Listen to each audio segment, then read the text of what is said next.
Welcome to Teolumen Insights, where we reveal the hidden forces that shape the way you live and show you how to use them to create real transformation and supercharge your health, mindset, and daily life. Here are your hosts, Emma Greenwood and Nathan Sinclair. Welcome to Teolumen Insights.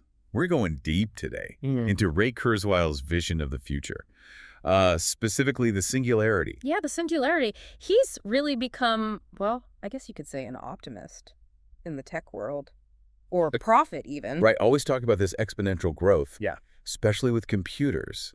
And that's at the heart of the singularity, isn't it? Exactly. He sees it happening by 2045, and he says that it'll totally change things, like rewrite all the rules in ways we can't even imagine yet. And it all starts with AI, right? Right. It starts with AI getting so good, so powerful, that it basically, Takes over. well, not takes over necessarily, but reshapes everything. Okay, and the first step towards that, according to Kurzweil, is 2029. 2029. That's when he predicts computers will finally pass the Turing test. Okay, so for our listeners who maybe aren't as familiar, the Turing test, it's how we judge whether a machine can actually think like a human. Yeah, like if you're having a conversation with a machine and you can't tell it's a machine, then it passes the test.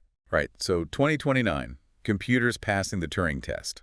That's a pretty bold prediction, especially back when he first made it. Oh, absolutely. I mean, this is back in the late 90s. A lot of AI experts, they were like, no way, not for another 100 years at least. There was even that big conference at Stanford, right, to debate it. Exactly. Stanford, 1999, Yeah. a whole bunch of experts in one room arguing about whether Kurzweil was right. And what was the consensus back then?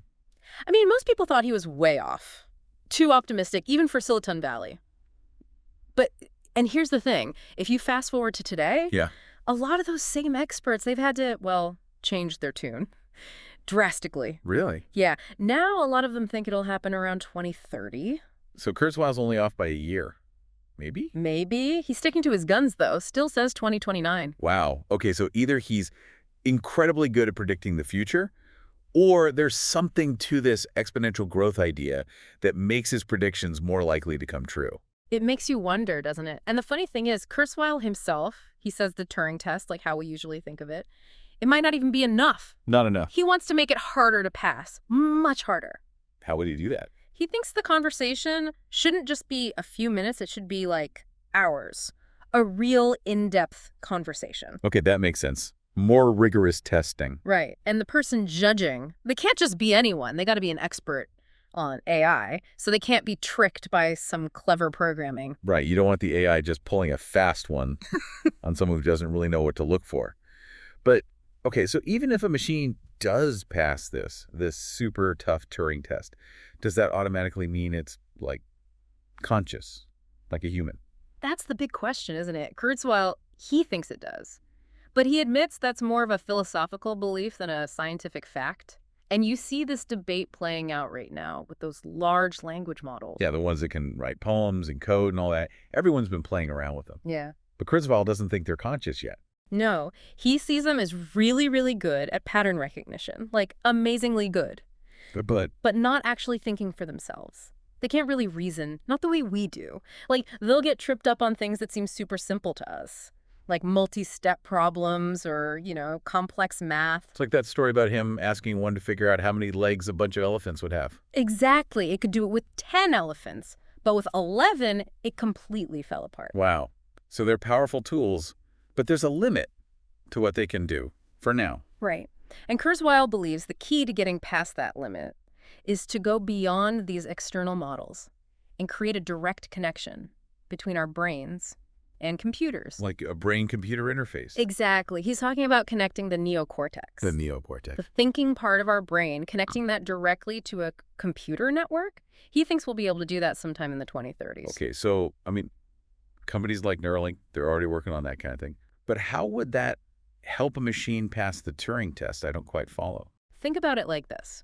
Your smartphone, it already makes you smarter, in a way. You've got access to all this information, you can do things you couldn't before, but it's a clunky interface, right? You have to physically use it. Now imagine that connection was seamless. Seamless. Yeah, like all that information, all that processing power, it's just there in your mind, instantly. Okay, I see where you're going with this. It's not just about accessing information. It's about merging with AI to enhance our own abilities. Exactly. Kurzweil, he calls it adding more modules to our neocortex, so we can think faster, learn more, solve problems in ways we can't even imagine right now. That's a pretty wild idea. Yeah. But it all hinges on computing power continuing to grow exponentially, right? I mean, at some point, doesn't that have to slow down? Well, that's the thing. Kurzweil points out that computing power has been doubling, very predictably, for the past 80 years. And despite everyone saying it would hit a wall, it just keeps going. So it's not just speculation. There's actual data backing it up. Absolutely. We've gone from those giant computers that took up entire rooms to microchips we can barely even see, and they're getting more powerful all the time. So he's betting that this trend will continue and allow us to not just connect our brains to computers, but actually merge with AI in a much deeper way. Right. And that's when things start to get really interesting. Because he thinks that this merging, this fusion of human and artificial intelligence, it will change everything. And that's what ultimately leads to the singularity. It's a big part of it, but there's a lot more to unpack. We'll have to dive into that in the next part of our deep dive. Definitely a lot to think about. Stay tuned. Back again with Teolumen Insights. Last time, we left off on Ray Kurzweil's predictions about merging with AI in the 2030s, like literally boosting our brain power with computers. It's wild, right? And how that could eventually lead to the singularity, where AI becomes smarter than us and starts reshaping the world in ways we can barely even imagine. Yeah, but what I find interesting is that Kurzweil, he's not afraid of this future. He's not all doom and gloom about AI taking over. He's actually really optimistic about the whole thing. But why? Why is he so optimistic about something that, let's face it, could go very wrong? I mean, AI, super intelligent AI, that's powerful stuff. He argues that if you look at history, technology has actually consistently made our lives better. And he has examples, some pretty compelling ones. Okay, I'm listening. Give me one of those examples. What makes him so confident that technology, even something as powerful as AI, will make things better? Well, look at extreme poverty. Over the past few decades, it's been cut in half. Really? Yeah, it's a huge accomplishment, but most people, they actually think it's gotten worse. That's interesting. Why do you think that is? Why this gap between, like, reality and perception? Kurzweil thinks it's because our brains are kind of hardwired to focus on the negative. You know, it's an evolutionary thing. Back in the day, helped us survive. See this saber-toothed tiger hiding in the bushes. But nowadays, it means we tend to overestimate threats and underestimate progress. All the good things happening. So even though objectively things are getting better in many ways, we don't always feel it. Like we're almost wired to be pessimistic. Right. And Kurzweil, he points to other positive trends too. Literacy rates are up. Life expectancy is increasing. Democracy is spreading. All these things suggest that life is actually getting better for a lot of people around the world. Okay, so he's optimistic. Even with AI becoming super intelligent, he sees us merging with it, solving big problems, things generally improving. But then there's that other side of his vision, the one that honestly makes my head spin a little. The replicants. Yeah, the replicants. And this whole digital immortality thing, that's where I start to lose it a bit. It definitely stretches the imagination. He believes that as we develop more advanced AI and those brain-computer interfaces we were talking about, we'll eventually be able to create digital copies of ourselves. Like back up our minds to the cloud. Essentially, yeah. Transferring our consciousness into a computer. Is that even possible? It sounds like pure science fiction. It blurs the lines for sure. But Kurzweil, he's serious about it. He's even experimented with creating a digital version of his own father. His father? Yeah, he used his writings, personal artifacts, things like that. Wow. What was that like? Having a conversation with a digital version of your dad. I can't even imagine. Kurzweil said he was able to have deeper conversations with this digital replicant than he ever had with his father in real life. Really? Yeah, the replicant could access his father's entire lifetime of knowledge, insights, could answer questions, profound questions, in a way his father never could. That's both fascinating and a little bit creepy. It makes you think about what it means to be human, what makes us us. If you can just create a copy, a digital copy, does that devalue the original somehow? That's a big question. And Kurzweil, he doesn't shy away from those questions. He talks about the ethics of creating replicants, things like their rights, what happens if you make multiple copies. Yeah, it gets complicated quickly. Who owns the rights to a replicant? Do they have the same rights as the original person? What if there are like 100 copies running around? It's a mess. It is. And Kurzweil, he doesn't have all the answers, but he thinks these are the kinds of challenges we'll have to figure out. as we move towards this future. He also talks about the emotional benefits, though. Imagine being able to reconnect with loved ones after they've passed away. I can see the appeal.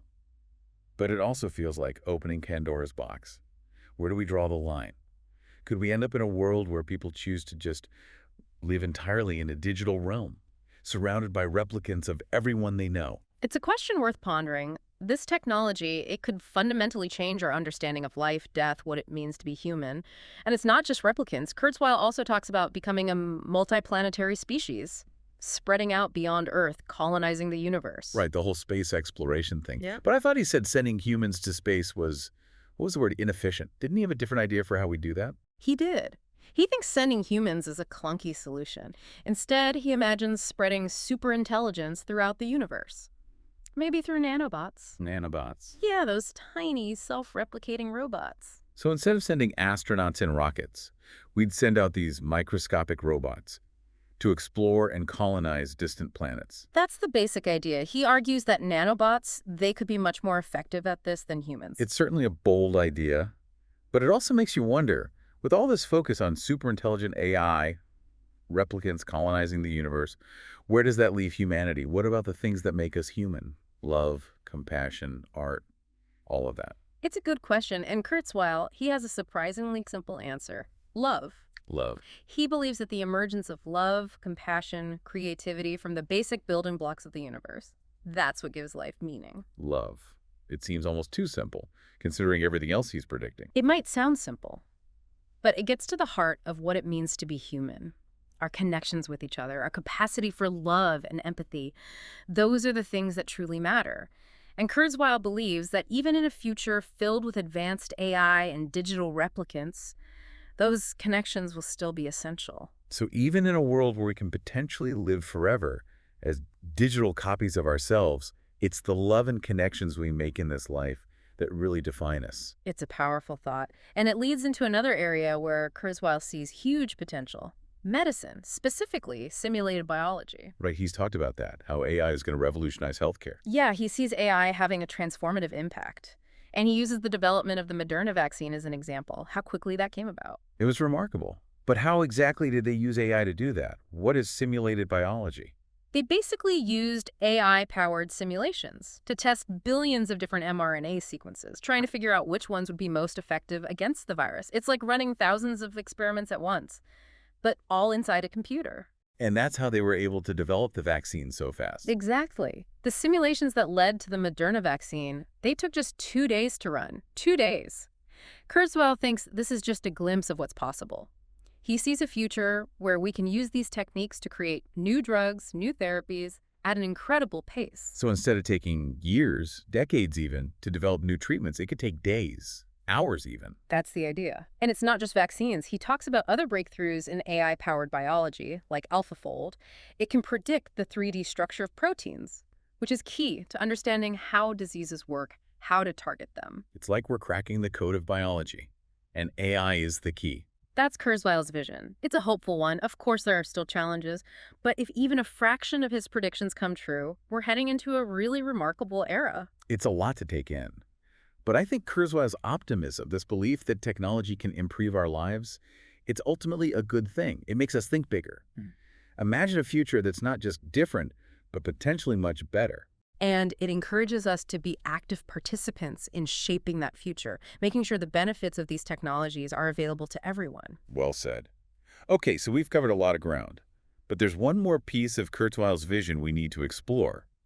Remember last time we were talking about spreading superintelligence throughout the universe? Yeah. He doesn't just stop at colonizing planets, he takes it a step further. The universe wakes up idea. Yeah, the universe wakes up. It's one of his more mind-boggling ideas. But we'll have to save that conversation for the next part of our deep dive. Back again for Teolumen Insights one last time. It's been quite a ride, this deep dive into Ray Kurzweil's predictions. The singularity, AI becoming smarter than us, it's... A lot. It is a lot to process, yeah. And we've only just scratched the surface. I mean, remember, we talked about merging with technology. Yeah. Digital immortality through those replicants, even spreading out to colonize the universe. Right, and it's all based on this core idea of technology growing exponentially, this unstoppable force that's going to change, well, everything. But before we get too lost in all that, all those futuristic possibilities, I want to kind of bring us back to Earth for a minute. What does all this mean for, the average person listening right now? How do we even begin to prepare for a world that could be radically different from the one we know? That's the million-dollar question, isn't it? It's easy to get caught up in the wow factor, the gee whiz stuff. But the real challenge is figuring out, how do we actually navigate this future? How do we shape it? So it's a good one. Exactly. It's not just about waiting for the future to happen. It's about actively creating it. But how do you even begin to do that with changes this big? I think a good starting point is just being aware of the trends, understanding the power of exponential growth, the potential of AI, the ethical questions that come with all these new technologies.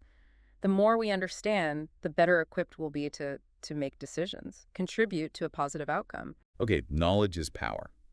But it's also important to remember that, Kurzweil's vision is just one possibility. There are other futures out there, other scenarios we need to consider. Oh, absolutely. It's crucial to be skeptical, think critically about any predictions about the future, especially ones as bold as these. I mean, he might be right about the singularity, he might be wrong. But even if he's off by a few decades, the point is, technology is advancing incredibly fast. And that's something we need to be prepared for. Right. Singularity or not, the world's going to be a very different place by the end of the century. AI is going to be a huge part of our lives, for better or worse. And that brings up another point. Kurzweil is ultimately an optimist. He sees technology as a force for good. But we also have to be realistic about the potential downsides. We can't just blindly embrace every new technology without thinking about the consequences. We need to ask tough questions. Who benefits? Who might be left behind? How do we make sure that technology serves humanity, not the other way around? It's a tough balance to strike. But I do think he's right about one thing. The future isn't something that just happens to us. It's something we create. We have the power to choose the path we want to take, to steer technology in the right direction. And that's a responsibility we should all take seriously. The decisions we make today, they will shape the future. So let's make sure we're making them with our eyes wide open. Well said. Yeah. Now, last time we were talking about Kurzweil's vision of spreading superintelligence throughout the universe. He doesn't stop at just colonizing planets. He goes even further. The universe wakes up. Right, the universe wakes up. It's definitely one of his wilder ideas. Instead of staying here in our little corner of the galaxy, he sees intelligence spreading everywhere, maybe even through those nanobots we were talking about. It's like he sees intelligence as this inevitable force, destined to fill the cosmos, a kind of cosmic virus of consciousness. But if that's the case, where does that leave us? Humans, what's our role in this grand scheme of things? That's a question that's been around for a long time, hasn't it? Where do we fit in the universe? And Kurzweil's vision, it doesn't give us a simple answer, but it does suggest that we might be part of something much bigger, something we can't even fully grasp yet. It's humbling, isn't it, to think that we might just be one small step in a much larger process. But it also makes you wonder, if intelligence is spreading like that, could we eventually encounter other intelligent life out there? It's a question that fascinates everyone, doesn't it? Looking up at the stars and wondering. And Kurzweil, being the optimist that he is, he thinks it's not a question of if, but when. He even talks about the Drake equation. Right, the Drake equation. That tries to estimate how many civilizations are out there that we could potentially communicate with. But it's all based on so many assumptions, and there's still so much we don't know. It's more of a thought experiment, really, than anything else. And Kurzweil, he knows that. He points out that just the vastness of space and time, it means that any civilization we do encounter, they'll probably be way more advanced than us. I mean, if we're already talking about merging with AI and colonizing planets, think about what they might be able to do. It's almost impossible to imagine. But it brings us back to that idea, the power of exponential growth. If technology keeps advancing at this pace, who knows what's possible for us, for the whole universe? It's going to be a wild ride, that's for sure. But as we head into this unknown territory, it's important to remember we're not just along for the ride. We're the ones driving. We have the power to shape things, to choose our path. So let's make it a good one. Well said. I think that's a perfect note to end on. It's been fascinating exploring Ray Kurzweil's predictions, from the singularity to super intelligent AI, merging with technology, colonizing the universe, even the possibility of other intelligent life. It's a lot to wrap your head around. But hopefully this deep dive has sparked some curiosity, got you thinking about the future and all the possibilities. The future's not set in stone. It's a blank canvas, and we all have a role to play in creating something amazing. Something beneficial for all of humanity. Thanks for joining us on this journey through Kurzweil's vision. Keep exploring, keep questioning, and keep pushing those boundaries. What's possible is, well, it's up to us. This is Teolumen Insights, signing off.